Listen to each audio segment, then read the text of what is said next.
Hey everyone, Pugs here with a new review for y'all. As you can see, I'm feeling just a bit festive today, because today I'm covering just one episode, Party Pooper Pants, the second ever SpongeBob special. And because it's a special episode, that means I'm only going to be talking about this one today, as I only review one 22-minute segment at a time. But y'all already know this, since I've already reviewed Christmas Who. The script for this episode ended up being a lot longer than I was expecting, so I'm kind of excited to get started. As always, gotta say thanks to everyone who's been watching, liking, and commenting. Y'all are great. And now let's just get right into this episode. Let me start this review by giving a disclaimer. I'm about to take this episode probably 5 times too seriously and 100 times too personal. Part of that was because I hadn't seen this episode for a long time when I wrote this script, and so I rewatched it just as I was about to record and realized that maybe I took some things in worse faith than they actually were, but honestly, in general, I stand by what I wrote, so I'm not changing it. But I think that this review might be a little more negative and serious than people would expect, so disclaimer. Alright, so, Party Pooper Pants. I think by now we're all on the same page in knowing that I hate feeling frustrated when watching SpongeBob SquarePants. At least, I hope we are. For any new people tuning in, this is pertinent information for you to know. I hate feeling frustrated when watching SpongeBob SquarePants. Frustration and secondhand embarrassment are 2 ways to completely turn me off of an episode. And so I'm sure you all understand why I'm bringing this up today, right? I think y'all are smart cookies. And between this and my disclaimer, I'm sure y'all get that this episode is nowhere near my favorites. And I'll just say it right now. This episode is right smack in the middle of Mediocreville in my book. Let's discuss. I'll start with what's going to be the shortest section of this review, me talking about the patchy segments. Literally, I don't have anything to say here. I liked them. And they had one of my favorite SpongeBob songs, Underwater Sun, so that's a win. The music video for that was adorable, by the way. I think these segments complemented the episode nicely, although I think in the end they're kind of unnecessary, given that this episode did not in any way need to be a special. But that's all I have to say on that. Let's get into the real shit. Party Pooper Pants begins decently well, which, to be honest, many episodes I end up disliking do. It's kind of hard to have a really awful beginning. As I watch, I do find it odd that this episode, being about SpongeBob throwing a house party, is a special, given that it could have easily been an 11-minute episode. In this first segment of the episode, not Act 1, but the first few minutes, the plot being centered around this works fine with me. I enjoy both the Patchy and SpongeBob segments during these first few minutes as well. I really like the joke with Patchy's letter, yet another one of those iconic moments for the show, and one of those examples of the show playing around with real world and cartoon logic. See, physics does apply in SpongeBob SquarePants. Kind of. When it's funny. Though, since I can't really fit this critique anywhere else, I guess I'll briefly touch on this here, but I think that this episode feels very disjointed. Like, in these beginning few minutes, there's so many cutaways and lacks of bubble transitions, and it's all just very odd and off to me. But anyway, as SpongeBob plans his party, I like his enthusiasm about inviting the whole town. It's pretty cute. And this episode appears to have him acting as the lovable weirdo in the town anyway.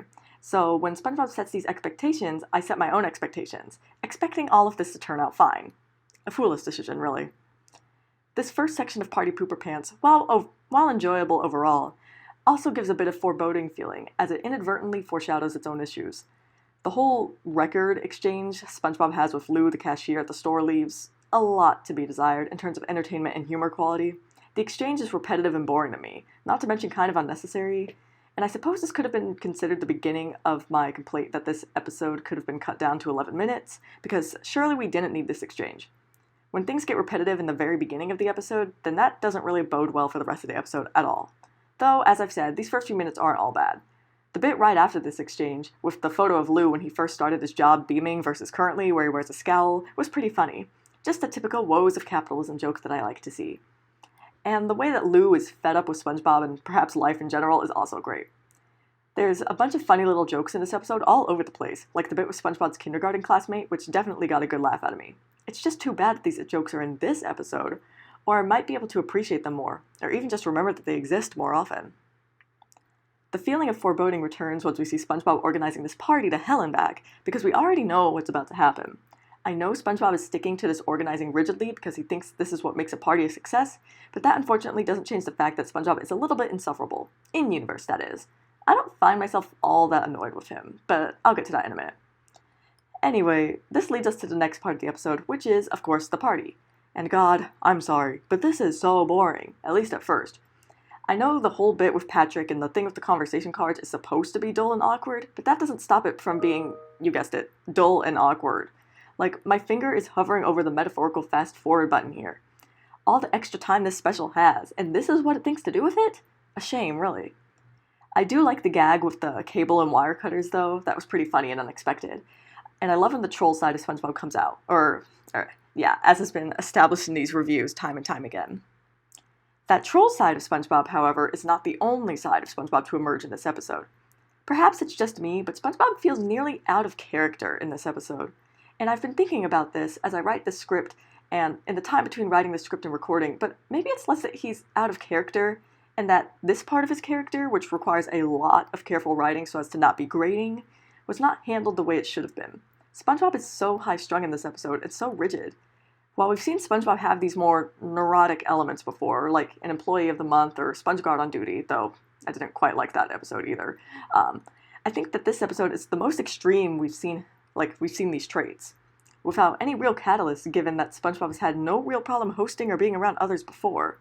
And then the response of other characters to the way SpongeBob's acting in this episode strikes me as off as well. And I know that this next argument I'm about to make holds little water, but let me make it before I get to my inevitable caveat about continuity. So, another reason I find SpongeBob's appearance in this episode to be out of character, or at the very least jarring, is because literally only a few episodes ago we watched him deal with Squidward's bullshit for months before flipping out. Both Wet Painters and Rockabye Bivalve show him getting annoyed or even enraged at Patrick, but there was a real build-up to both of those. A build-up that in the latter case, the one where he actually got legitimately fed up rather than frustrated, lasted months. So why is it then that people failing to follow a schedule in this episode sets him off? Now, I know that this show has no real continuity. However, it does have continuity when it comes to characterization, and I think the show could be remarkably consistent when it comes to characterization, which is why I'm so jarred by this change. I think it's a side of SpongeBob that has certainly existed before this episode, but I think this episode upped it by 11, and that's that on that. Anyway, all of this is pretty meh and whatever compared to whatever the hell this episode is after SpongeBob goes outside to get the newspaper. Where do I even begin? How about this? First off, I cannot, pardon my French throughout this section, fucking believe the audacity of these people to lock SpongeBob out of his own house. As you can see, my anger already starts off at a high level once we find out, or rather deduce, that little detail. Like, if these people hated the party so much, why didn't they just fucking leave? And then we get some of the most frustrating stuff this show has given us thus far, with SpongeBob trying to get inside his house, to the point where he's almost arrested for breaking and entering, even though that's clearly his own goddamn house, because who else lives in a goddamn pineapple? I'll chalk this one up to police incompetence. Except not even that light spin of things is enough to quell my frustration, because SpongeBob then proceeds to actually be arrested by the police because they were not invited to his party. Not even funny. And not just because it's a police abuse of power, but because the joke just isn't funny in general. If y'all want to see this joke done right, go back a couple of episodes to Nasty Patty. Thankfully, which helps save the episode a little bit, Party Pooper Pants ends on a lighter note, where it turns out everyone enjoyed the party in the end. But honestly, this feels like I'm watching Gone, with the way that everyone only had fun once SpongeBob was locked out. And somehow they all didn't actually realize that SpongeBob was locked out, I guess? That was kind of very stupid. But I'm glad that SpongeBob takes it all as a compliment, or this episode would have been rated a lot lower. But for me, this rubs me the wrong way. It's simply unpleasant. While at least in this episode, SpongeBob brought these reactions upon himself, that doesn't make this a satisfying watch at all, because it absolutely was not. Probably because of the naivete SpongeBob shows here about trying to throw his party, and it makes him sympathetic. So watching him struggle the entire episode and learn, as in we the audience learn, that his presence and way of doing things was making things worse for everyone was not fun at all. And I understand what the lesson was here, or what the episode was trying to do, but I don't think it went about it in the right way. And I think it all boils down to, or at least largely boils down to, SpongeBob not having any motivation to act the way he does here. That and the fact that no one ever communicates with him that he's being overbearing. It's like we're expected to laugh at him for his rigidity in planning this party, and for not understanding social cues at all, and wait a minute. Oh my god. Oh my god. SpongeBob, this episode, SpongeBob's character in this episode, the basis of much of this episode's comedy, it's in the fact that SpongeBob's fucking autistic. I can't believe I never realized this. And yes, I know that there's no definitive proof of SpongeBob being purposely written to be autistic. I think there's like one statement out there from Tom Kenny saying that he supports people who see SpongeBob as that way, but that he wasn't written to be that. And I don't think SpongeBob ever was written to be that way, but I do think that on numerous occasions SpongeBob has been autistic coded. In this episode, he is very heavily, and for once it's in a completely, an extremely negative and reductive light. And because usually SpongeBob's autistic or ADHD traits are not regarded so entirely negatively. They're easily just seen as quirks of his character, positive things, or sometimes in a more negative light, but in an understanding kind of negative light. God, no wonder I never liked this goddamn episode. It's ableist. That's why I find this episode to be so icky in a way I can never place. It's because all the things that SpongeBob is being ostracized for, the things we're meant to laugh at and side with the partygoers about, it's not because he's being a prick, at least not with malicious intent, even if he does have some sassy moments here and there, which I also think it's kind of ableist. I don't know if I want to get into that discussion yet. Anyway, he's simply misunderstanding social cues and being rigid, two of the most well-known, although quite misunderstood, traits of autistic people. And sure, SpongeBob does get the win in the end, because he feels accomplished, but we all know better, and that makes it even ickier to me. Wow, that really just cracked the code for me, holy shit. Yeah, no, I can't let this slide. I think I'm gonna have to change the entire rating of this episode from when I originally reviewed it, which is something I never do, but I think that in this situation, it's warranted. I mean, I had never made this connection before, but now that I have, this episode kind of makes me extremely uncomfortable, but let me sum up my thoughts and then I'll get back to that. Party Pooper Pants is a very frustrating episode that had a decent beginning, and it also had some funny jokes throughout. As you can see though, there's a reason I haven't watched this episode in years, which is that it's so damn frustrating and always had this air of ick around it that I couldn't understand. Until now, that is. While I am sad I always miss out on the good jokes this episode has to offer, the exasperation I always feel when watching, or even reading about it, trumps everything, which makes me avoid allowing this episode to appear on my TV or computer screen. When I originally reviewed this episode, I put it in my mediocre tier, as it just wasn't bad enough to put it lower than that. But with this source of the general feeling of unease I feel about this episode revealed, I just have to put it lower. But where? I have described this feeling of ick, which seems to be similar to the ew factor that characterizes abysmal tier episodes, but I won't place this episode that low. While ableist as hell, it's not as bad as that. When writing this script, I was going heavily between the tiers of bad and barely tolerable. The main difference between these two tiers is whether the episode has substantial redeeming qualities to it, or, viewed alternatively, whether the bad of the episode truly sabotages all or nearly all of the good things about it. And I think this episode just barely manages to scrape by with a tolerable tier rating.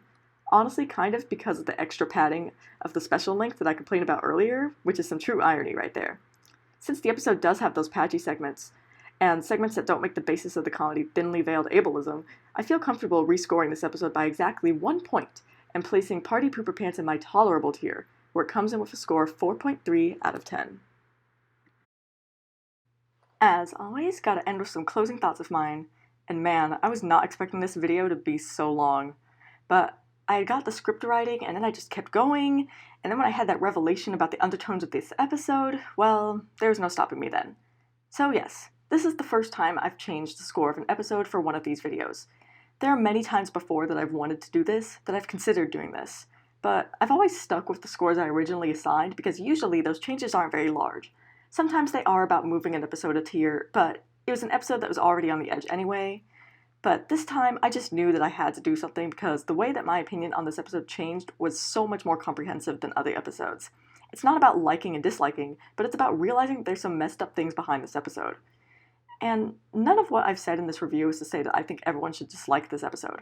Rather, I just think that people should be aware of why certain things are seen as funny, for what purpose an episode was written the way it was. And considering the time this episode was made, the kind of humor used in this episode is nowhere near unfamiliar. Hell, one of the most popular sitcoms of all time, Big Bang Theory, was all over this ableist trope, and it was made after this episode. So no, this is not surprising to me. But it does hurt when you come back to something and you see that it's actually making fun of you in a way that cuts deep, or it's just simply ignorant and bigoted. And I mean, when I did rewatch this episode, I realized that it wasn't as bad as I remembered it being, when it came to how the ableism was done, as it were, but I still do not like what this episode was doing at all. Yes, SpongeBob was a dick, but where exactly did that dickishness stem from? Exactly. I think that's just about all I have for y'all today, so I'm gonna end things here, and I'll see y'all in the next review.